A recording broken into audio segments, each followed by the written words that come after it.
Hi, everyone. Celia here. Welcome to another episode of Pumped Up Parenting. I'm excited to bring you another parenting coach today, Danielle Bettmann. She's a parenting coach from Nebraska with her own business called Wholeheartedly. She equips and encourages parents through one on one coaching to be the parent they want to be. She also runs her podcast, Failing Motherhood, normalizing the struggle and sharing vulnerable stories of feeling like a failure. And I thought it would be great to have Danielle on here because so often we parents do feel like a failure, or we just feel like we're getting it all wrong, and we try things and they don't work out, and we're like, what's the point? What's the thing we're missing? I look at other parents and they're like, kids are crazy wonderful and kind and considerate, and they're listening and they're cooperating, and where have I gone wrong? So I was excited to learn about Danielle's podcast because I think so many moms and dads out there feel like they're failing. Her podcast addresses moms, but I'm sure if you're a dad, you can get a lot of great information from it. And, moms always just want to be so perfect, and we want to make sure we have everything right. And when we don't, we take it so personally because we're the compassionate, caring ones that just care about everybody. And very often we forget that one of the main people we need to care about is ourselves. So I'd like to introduce you to Danielle. Danielle, welcome to the Pumped Up Parenting Podcast. Happy to have you. Thank you so much for having me. I'm excited. Oh, I'm excited to have you here. So first of all, Danielle, would you tell us, number one, about your family, your kids, their ages, things like that? Sure. I am married to my husband, Bryce, and we have been high school sweethearts. So we've been together 17 or 18 years now. I can't keep track anymore. Married for 11. And we have two daughters. They are 7 and 6. They're 15 months apart, which I don't recommend. But thankfully, they're both girls. So they've been able to share rooms and all the things. But they are in first grade and second grade this year, thankfully doing school, and we're crossing our fingers that it's going to be a good school year. Awesome. I'm sure it will be. I know it's hard. I did the opposite with my kids. My kids are 6 years apart. So I kind of went the other way with that. Yeah. Of course, they're now 32 and 38, so they're grown-ups now. And and I have 3 stepsons that joined the mix, and they're all, actually, I could have given birth to all of them. They're like inched, like a year and a half separated from each of them. Oh, wow. But it's a totally different aspect. Having 2 kids so close is kind of nice, and as they grow up, it's like twins almost, like it really is, because they're so close. And my sister had twins, and she'd always worry about them. I'm like, and they'd be like 13, and she's like, I don't know if I should leave them alone. I'm like, they're 13 and you got buddies. You got like a built-in like buddy, with Lauren and Kyle, my kids being 6 years apart. The nice thing was they kind of got to be only children for a while, at least while Lauren was in school, because she started first grade when Kyle was born. So Kyle got this only child time, which is nice. Which is really nice. And but then they never went to school, to the same school, the same, there are different things about it, but they're best friends now. I mean, they're best buddies, and your kids will be, best buddies, and girls. Yes, they are. You can do girls' weekends and all kinds of great things. Me and my daughter, my granddaughter, we go away for the weekend together. Once a year. So we always have girls' weekends. My son, we still go on dates, and we go see, every time a superhero movie comes out, we go see a superhero movie and have dinner together. His wife sometimes comes, sometimes doesn't, but that, it never ends. It never ends. That closeness never ends. I do kid dates forever. I'll do them when I'm like old and gray, which I am old and gray. But when I'm older and grayer. So anyway, So I was intrigued to talk to you because I like that you do a whole podcast on this failing motherhood thing. Mm-hmm. And one of the things I was just talking to my daughter-in-law about, because she just had a baby, is also when we're new mommies, you know, I tell her, because it's such a shock. Mm. And I tell her that, you know, don't worry. I mean, I remember sitting there with my daughter, she's my firstborn, and going, what the heck have I done? I have Mm-hmm. lost my freaking mind. I have this baby 7 days a week, 24 hours a day for the rest of my life. Like as if Yes. this is going to be an infant for the rest of my life. It doesn't make you a bad mom that you feel that way. And No, I guarantee you, every mother, I guarantee you at some point of time has felt like, what the heck have I done? I mean, I know absolutely. when I had Kyle 6 years later, I was like, what the heck have I done? I'm great with this one. Now I got this new one. you Yeah. know? And it's so often that you feel like you're failing, you're doing things wrong, you're like, losing your mind. Yep. So I wanted to ask you something something I wanted to ask you. Hold please. So anyway, talk a little bit about that while I think Yeah. what my first Failing question motherhood. I wanted to ask you. So the podcast came from a survey that I did, and I asked moms anonymously, what are your fears? What are the things that keep you up at night? And what are the things that you're afraid to admit? And I thought the answers would be a little more along the lines of, fears for our kids' safety, or, the world, and, all the things we kind of can't control.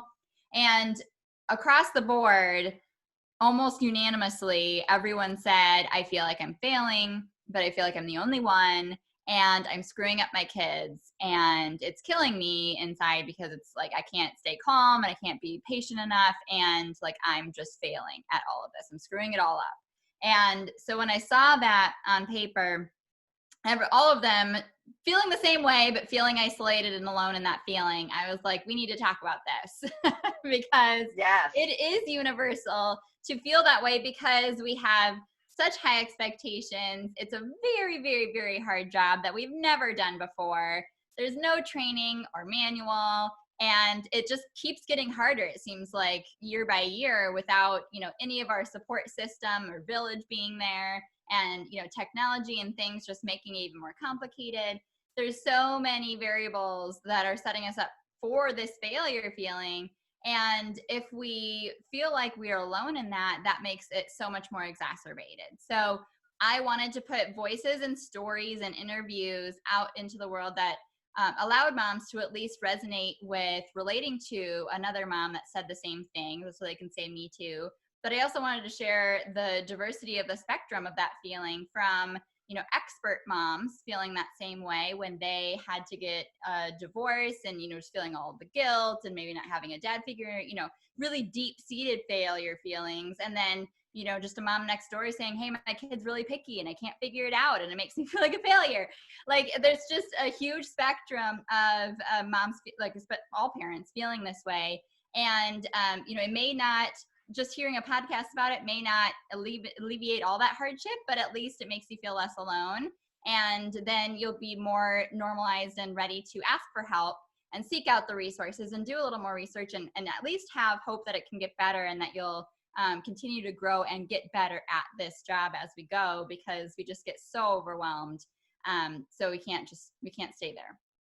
absolutely. And we always think that it's like everybody carries this front on them, and you see in social media, and there are all these pictures of these happy children, Mm-hmm. and you always think, oh, look at these people have it all together. Yes. Why am I such a wacko when I don't have anything together? And it's like, in reality, everybody feels that way, but they don't know it. Mm-hmm. They don't know. Everybody screws up. We are all human. We Yep. all make mistakes. We Yep. can all say, I'm sorry. We can all have do overs. these are things you're allowed to do. Yes. And instead, so many parents, because it's such a passionate journey, Yeah. they take it to heart when something just doesn't go right. And let's face it, welcome to life when things don't always go your way. And the Yep. more you show your children that things don't always go your way, the better your child will be as an adult. Yeah. So it's not so bad that things aren't perfect. Nothing's perfect. Right. It's like I always tell parents when I'm coaching parents, I'm like, you have to remember, actually, the byline of Pumped Up Parenting is because we're raising adults, not children. They're Mm-hmm. already children. So this path that you take them on has to prepare them for adulthood.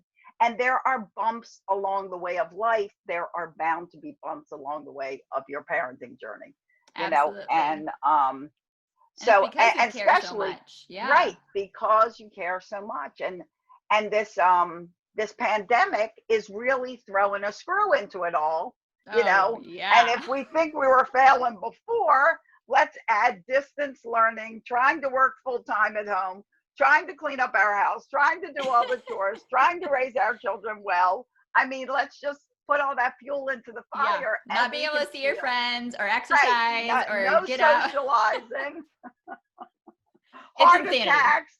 Let's just add super stress into it so we can all really feel like failures. So, Yeah. Here and we are. sometimes you just gotta realize you do the best that you can. And honestly, one of the best, I do a whole training on character traits you want to build into your children, and one of Mm, them is you do the best that you can. hmm. As long as you're doing the best that you can, you're doing great. Yeah. Now, of course, that depends on how you're feeling. If you're sick, you're not going to do the best that you would when you're feeling at your optimum. Hmm. But all this is really a learning curve, and it's great to understand that everybody's going through it.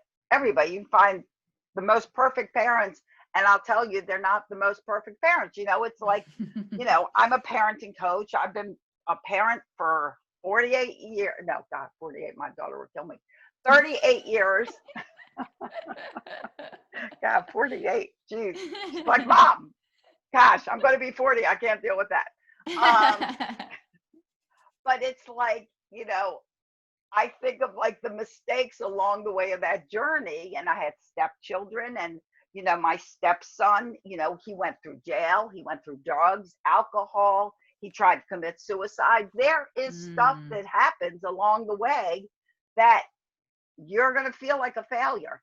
hmm. I mean, when I found my son and he had tried to commit suicide, you know, you can't not think of, I mean, granted, he's my stepson, but he Hmm. lived with us. And it Hmm. was like, what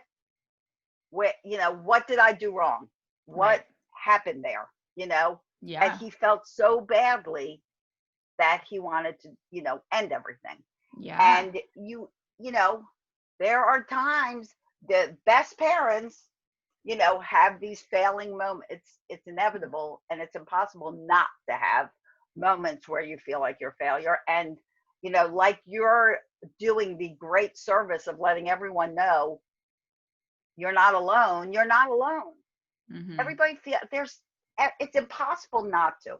In this Right. journey of raising children, you can read all the books, you can do all the stuff, you can read my book, you can read everyone's book, and Hmm. yet it may not work out for you.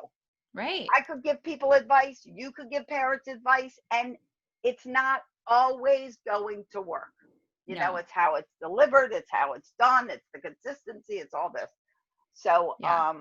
There's no one size fits all formula guarantee wrapped in a bow that you no, can have the results you're looking for. Nope. exactly. You have to do the best you can. So, why we kind of discussed why they parents feel like they're failing, but do you want to contribute a little more to that? Yeah. I think that a lot of our perception of how we're doing is based on our expectations of what we thought parenting was going to look like and the parent we thought we would be. And then, that does not line up with reality. And that's a hard thing to cope through initially, of just like making peace with accepting what life actually looks like as a parent and the kids that you have in front of you rather than the kids you thought they were going to be. But then we also have these perceptions of the perfection of, parenting and how it's going to go. And if we just do X, Y, and Z, then, this is going to be the result. But we don't actually have control over our kids and their, personalities and the choices that they make ultimately, because they are a separate person with free will. So we make the mistake of watching them and grading ourselves using our kids as a report card and saying, oh, if they're getting all A's based on their behavior today, then that means I'm doing a good job. No, that's not how that works. So we can't correlate good or bad, taking complete responsibility for them, because we could still be doing things, like you said, perfectly enough. And it's just not, it's going one in one ear and out the other, or it's not the way that it resonates with that child, or, there may be other variables from school or other things that are just going on with them, that's going to affect them. So we need to be able to detach from that, realize our expectations. And then really a lot of the failure comes from the things that we don't prioritize, because ultimately we're trying to pour from an empty cup most of the time. We're trying to be things for our kids and teach things for our kids that we haven't mastered yet ourselves. And so much of the work of parenting is growing up ourselves. And so if we're focusing on the wrong things, we're definitely going to feel frustrated. We're going to feel like we're not getting anywhere. And so being able to have really healthy perspectives that say, like, well, I'm only responsible for myself. I can only control my reactions. I'm going to do things that take care of me and make me proud by the end of the day. Then that's 100% going to overflow, and your kids will benefit from that. But we just kind of line things up a little bit backwards because we don't know really what we're doing. And we're making it up as we go, and we're just winging it, and we're hoping for the best. And so those things, among all of the other pressures that we're feeling, not really even understanding what's a developmentally appropriate expectation for a child's age, and, having way too high of a bar, that's going to make us extra frustrated and feel like we're failing, just thinking that we can control their path and having a lot of fear and making fear-based decisions, for our kids to avoid a certain, thing happening in their life. That's definitely gonna, mess with that idea of how we're doing. So it's all interconnected. It's all a very big, messy ball of of our mental health playing into our ability to parent well and stay calm and do all the things. But that is, the universal experience of parenting. Yeah, exactly. And I think it's very important for parents to remember, and I teach my clients and my parents that, follow me and everything often. I tell them often about the human brain, and, the human brain doesn't fully develop until somebody is 25 years old. So if you are a parent and you are 20, 18, 22, 23, you don't have a fully developed brain. So, imagine that child you're looking at. Mm-hmm. A lot of parents get into trouble because they're talking to, say, their toddler, and they're expecting an adult reaction out of a toddler who really is working with half a brain. Like, they're working with emotions. They don't have logic. They don't have self-regulation. They don't have all those things. The reason it's harder for them during this pandemic, harder for kids to understand it, is because they don't have the coping skills that we possess as adults. And, that's a really big thing too, is for parents to know what they're working with, and stop expecting their child to react to them as an adult would, because it is not only not likely, it is impossible for that to happen. Their brains are not wired that way, and it is our job to be teaching them how to respond, how to deal with emotions. So if they don't know how to deal with their own emotions, they're going to have a pretty hard time helping their kids deal with their emotions. So I Yes. think, a long look in at the mirror as a parent is very valuable.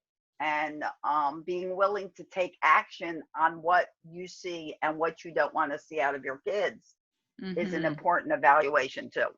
Oh, absolutely. So what do you think contributes to the feeling of overwhelm? Because that and the pandemic now more than ever, Mm-hmm. this is like the huge definition of overwhelm. I mean, Oh, yeah. if a parent doesn't feel overwhelmed now, that they're some kind of saint. I don't know what they are, but if you're not experiencing overwhelm during this pandemic right now, with schools back in session or back at home or wherever your child is Yeah. being schooled or attempted to be schooled, and all the fear that, oh my gosh, my child's just going to get dumber. They're not going to get smarter. They're just Yes. going to be dumber. I have work to do. They have school to do. I'm just going to lose my mind. Yes. If as a parent you have not felt this one day or every day, I would want to meet you, because Yes. you're Superwoman. You're Wonder Woman. I don't We think need to that have a parent Marvel exists. movie about you. They'll be the patron saint of parenting. Yeah. Yes. So talk Yeah. a little bit about that. Yeah. And overwhelm, I think, is the feeling we feel when we're thinking too many things at once that we care about or that are very high stakes, in relativity to what feels like a big deal. So, that idea of multitasking is not new, but now we are being pushed to extreme limits of what can we get done in a day, how many things can we juggle, how much can we add to our mental load and like keep everything afloat. And what I always go back to with parents is Maslow's hierarchy of needs, and looking at that from your child's perspective and seeing if they are feeling safe, if they're feeling like they belong, if they're feeling like they have control.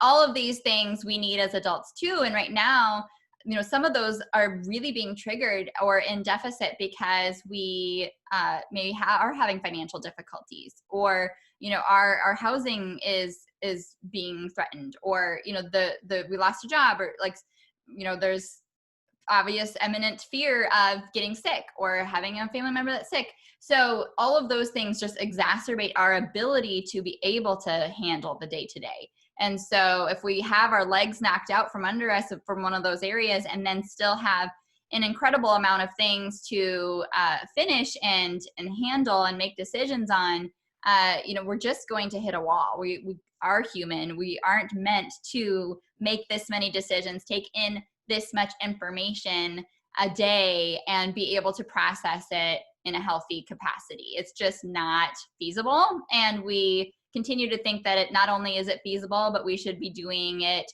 faster, better, stronger, as much as keeping up with the Joneses is still a thing. So I think normalizing that idea that absolutely everyone is overwhelmed right now. We are not going to be able to be everything to everyone, and neither should we expect that that is the goal. Perfection is not attainable. All of these things we need to like bring back to reality in order to be able to sort through how do we get through this completely overtaking overwhelm, to know what things need to get done, what things can we just let go of, what things really, really, really do matter, and what things don't. We're not going to have the clarity for that thought unless we start really, being able to take a step back. Yes, you have to give yourself some grace. And I think, if we offer parents one message through all of this, it is to like give yourself a break. Mm-hmm. Take a break. Yeah. Let your kids take a break. Everybody take a break. And if excuse me, if you have a day where you wake up and you're like, you know what, I can't deal with it right now. Mm-hmm. I'm taking a day off. Take a day off. Yeah. Things won't go horrible. Your children will still learn. They can grow up to be successful human beings one day if you take a day off. What Mm-hmm. is even worse on kids, other than all of what's going on right now, is if you enter into the picture super stressed, super high strung, because you're overwhelmed, because you're stressed, you're yelling all the time, you're screaming at them. That is more detrimental to them than giving them a break from school if you all just decide, you know what, we're taking a family day. Actually, we're going to Absolutely. lay on the couch, we're going to make popcorn, and we're going to watch movies all day long. Mm-hmm. That's okay. That's Yes. some of the best medicine you can have. Put on comedies, laugh. I always end everything with laughter. It really is the best medicine. Well, you know what? It Mm-hmm. really is. It Mm-hmm. will get rid of stress. It exercises your body. It builds all the energy in your brain to make you happy. It's a great medicine and a Mm-hmm. great stress reliever. So go have some fun, play some Yes. games, and allow yourself to do that. Allow yourself to have a break and to get away from everything that's overwhelming all of us and our kids. Because if you're feeling overwhelmed, your kids are feeling 3 times the overwhelm. Yes. So, Because they thrive off of our vibe. right, exactly. They, and, you just need to say, you know what, today, maybe we work for a half hour. After my heart attack, I spent really up until this week, the end of last week, did I really start getting back into all my coaching and everything that I Mm-hmm. could.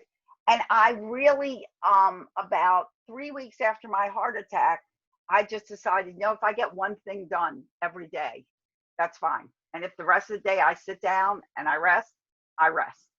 Mm-hmm. And that was how I felt. And when you're feeling, physically exhausted or overwhelmed, and you want to get something done, get one thing done and tell your kids to get one thing done. And then Mm-hmm. the rest of the day, chill, Yeah. because that will do you a much bigger benefit than all the stress and overwhelm will. So, talk a little bit about the value of just accepting the fact that sometimes things don't always go our way, and it's okay. It doesn't make us a bad mom.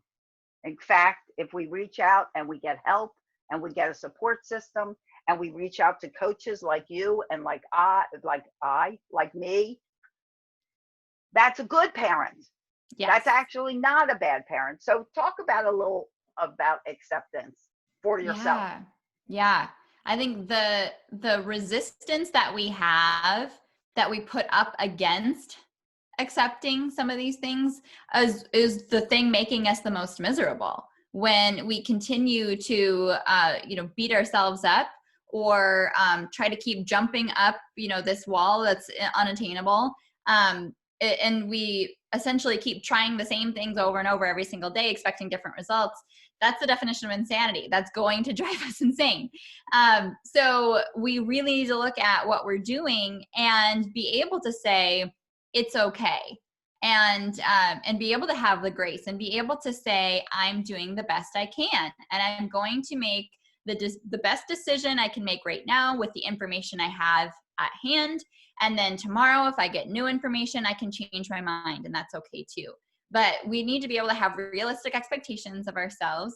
And when we do accept the fact that, today there's going to be something that goes completely wrong, like just knowing right off the bat, I'm going to expect that, off the bat, like I'm going to know that there's going to be fires to put out. There's going to be problems to solve. There's going to be something new that comes up. And instead of being shocked and appalled when that happens, you can then just say, oh, there it is. That I knew there was going to be something, and there it is.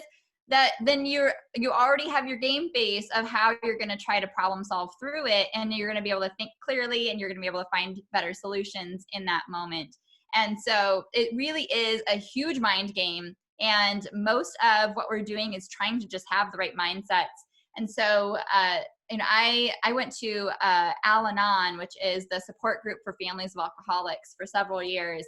And that's one of the biggest things there too, is like accepting the fact that, your loved one is struggling with an addiction and it's a disease and it's out of your control. And that, like, you can drive yourself sick because it is a family disease because of just not being able to accept that fact. And once you accept it, then you can seek help, then you can move forward, then you can understand what's in your control of, like, what things you can do about it for yourself and your own health. And then that's when you do find healing and you get better, essentially. So I think a lot of the same techniques of how to just cope with life, really do translate to parenting in a lot of ways, because we are tasked with big things that we care about, of course, our kids and how they're doing. And we just care so much that we can't believe it when we mess up. But being able to say, okay, I understand that all parents fail. And today there's going to be problems. My kid's behavior is never going to look like what I think they are, but they will probably turn out okay anyway. Allows you to really just like take a deep breath, take some of those anxiety and fears off the table, and be able to know of what matters to me, what things am I really going to track by the end of the day of whether I did them or not, and does that mean I'm doing a good job? Like, really knowing what those factors are for you, and then being able to just like take one day at a time, maybe even 1 hour at a time. Like, I'm just going to make it until from 4 o'clock to 5 o'clock. I'm going to get dinner on the table, Exactly. Exactly. And that's, what you got to do. And the point that you made with, really taking control over what you can control. Mm-hmm. I mean, because, with parents, we spend a lot of time fearing fears that people put into our heads or the future. Whereas kids live right in the present. They're like, this is it. Today I don't want to do my homework. And then as a parent, you're thinking, well, if you don't do your homework, you're not going to college. Right. Really? That's not really so, because I'd be willing to bet that a lot of people that have gone to college and graduated have had times where they haven't done their homework, even in college. I know I did not do all my homework in college, so it's an unrealistic fear, which most fears are. And if we can remember to control what we can control, it's like when I work with people of separation and divorce, because of course I've been there, and that's one of my coaching, specialties. A big thing with parents like that, and is that they worry about what goes on in their ex's home. Mm-hmm. Well, their ex is, doing this and they're doing this and they're not giving them responsibility. They're not, when really, hello, you have no control over what goes on in your ex's home. Mm-hmm. That you don't live there. You're not there. You're not married to them. You can discuss all nice and sweet. Okay, this is what we're going to do as parents. And then those kids can go to that house and who knows what goes on? Right. Not your house. So it's you so worrying about it accomplishes nothing. Better right. You should take your home with your kids under your control and make it the best for those kids it can be. So you're filling them with all the seeds and morals and the truths that they need to grow up to become miraculous adults. Mm-hmm. And all that goodness that you build into them, they will take on their journey to places that may not be working out so great for them, because you have planted those seeds within them. And that's what you have to focus on. And your flexibility, your persistence, I'm going to do the best that I can are great things to show and demonstrate and teach to your children. Wonderful things. Yes. Because you're their role model. Right. So being crazy, not a good role model. Being like flying off the handle and yelling, I'm on this mission to stop 1 million parents from yelling at their kids. Mm-hmm. Not a great role model, because you yelling and you exploding is teaching them how to react to those emotions by yelling and exploding back, which is why it just turns into big yelling matches. but you have to be that role model that gives them the best that you can do. And if there are mistakes along the way, one of the great gifts you can give your kids is to have mistakes and not stress them. Oh, well, Mm-hmm. it's a mistake. So then we plan a new plan. We, Right. tweak it. We do something different. It's not the end of the world. And so Yes. many kids today, because parents are so worried about pleasing them and making their life happy all the time, are not learning disappointment. I always tell parents you need to exercise two muscles in your kid's body: the disappointment muscle and Mm. the waiting muscle. And I own a kids fitness company. Those two muscles are more important than the other muscles, because Mm. they have to know that disappointment is not the end of the world, and waiting, delayed gratification, is a Mm. really great thing. Mm-hmm. Plant a garden, do family projects. This is a great time during this pandemic to do things together and Yeah. be silly and make mistakes and replan and, do all that stuff that needs to be done. So we're all feeling, like, hey, we're doing the best we can here and we're Yes. learning from each other. So, Yes. so anyway, so that was my little rant. I don't know. It's so sometimes important. Yeah. sometimes this head just goes.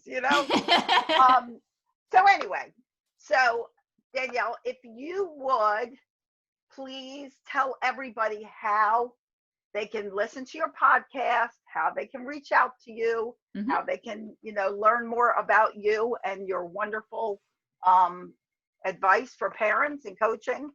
Yeah. My website is parentingwholeheartedly.com. And that's where you can find everything about, virtual coaching and find a resource for big emotions and some things like that. And my podcast is called Failing Motherhood. And that you can find on any podcast platform that you're listening to this one on. It's there. You just have to search it. And I have 20 episodes now of just all interviews with moms from every walk of life. And you can find one that resonates with you. And I'd love to just help parents really just feel not alone and know that there are things within their control they can change. And when they feel better at those and they feel proud of themselves for those things, that is the goal of parenting. It's way more about the parent than it is the kids. Otherwise it'd be called childing probably. So Exactly.